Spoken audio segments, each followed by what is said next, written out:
stop invading Russia during the winter.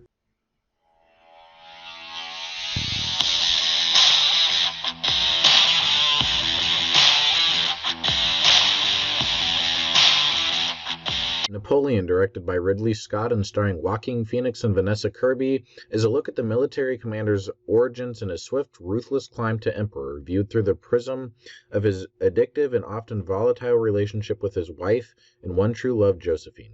As somebody who took French in high school and did multiple advanced history classes, I have a lot of knowledge about the French Revolution, about Napoleon, and about basically the entire history of France. I'm not going to go over every minute detail that was wrong, and I'm just going to treat this movie for what it was. So with that out of the way, let's get into the good of this movie.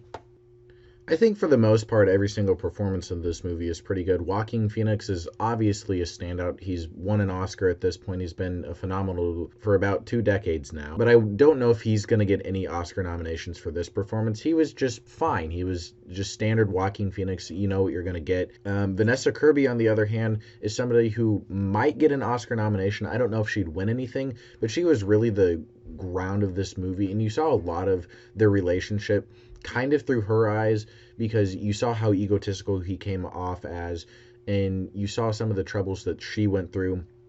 And this movie does a really good job at just showing their relationship. Those are probably the best parts of this movie, is when it's just the two of them talking, trying to figure out their stuff, and just fostering the relationship that they had, and eventually the deterioration of it.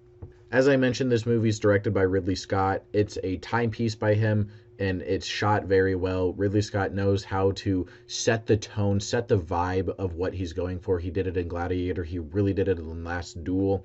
And this movie was shot incredibly well. Everything just felt like you were in that time. Really good job illustrating that. And the best compliment that I can give this movie is the ice battle sequence that I know has been shown in the trailers. It is worth the price of admission itself. It is an absolutely amazing, 5 to 10 minute sequence. It's just by far the best part of this movie, and I would happily go back and rewatch it just for that sequence alone, because it shows off Napoleon's military brilliance. The scope of it is just so big.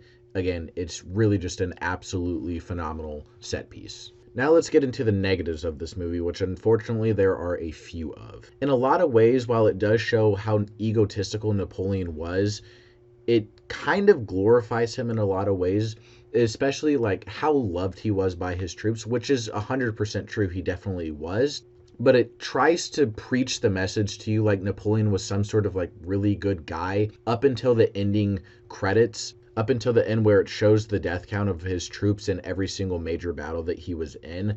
But outside of that, it doesn't really give you that much to view Napoleon as this really complex person. And that brings me into my second major complaint, is that this movie just lacks so much substance. I left the theater feeling yeah, that was a movie that I watched.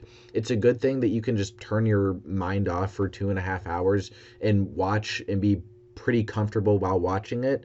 And I didn't have a bad time, but I didn't necessarily have a good time. And you don't have to be taking away some massive life lesson from every single movie. And sometimes you do need movies where you can just shut your brain off for 2 hours, 2.5 hours. But it feels like this movie was trying to go for something, because there's definitely little tidbits of symbolism. There was this constant thing about flies, Napoleon was swatting away flies, and then at the very end of the movie there's a shot of a dead fly on his finger. Very, very minor spoilers there. And I just never understood what that was going for. There's also just some other little tidbits and other little parts of symbolism that it felt like the movie was trying to go for something, but it just lacks substance, and there's no oomph behind this movie whatsoever. It's just kind of yeah, again, just doesn't have much to it. And then this movie definitely drags in the middle, in between the big battle sequence and Napoleon and his councils, the three of them basically taking over France and establishing his dictatorship. There's really not much that happens in between. There's a little bit of time with him and Josephine in that time frame, but a lot of it has already slipped my mind, and it hasn't even been an hour and a half since I got home from the theater.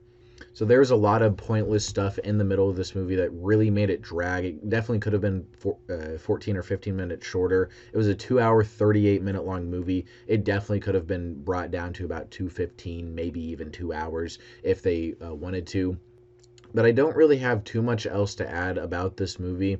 Again, I had a decently enjoyable enough time. If you just want something that you can just turn your brain off and pretty easily enjoy for 2.5 hours, this is definitely a movie that you can go out and see. But I'm just going to give it a 3 out of 5. I don't have nothing against this movie. This is probably not a movie that I'm going to actively seek out watching again. But if somebody puts it on, I'll happily watch it and be thoroughly entertained by it.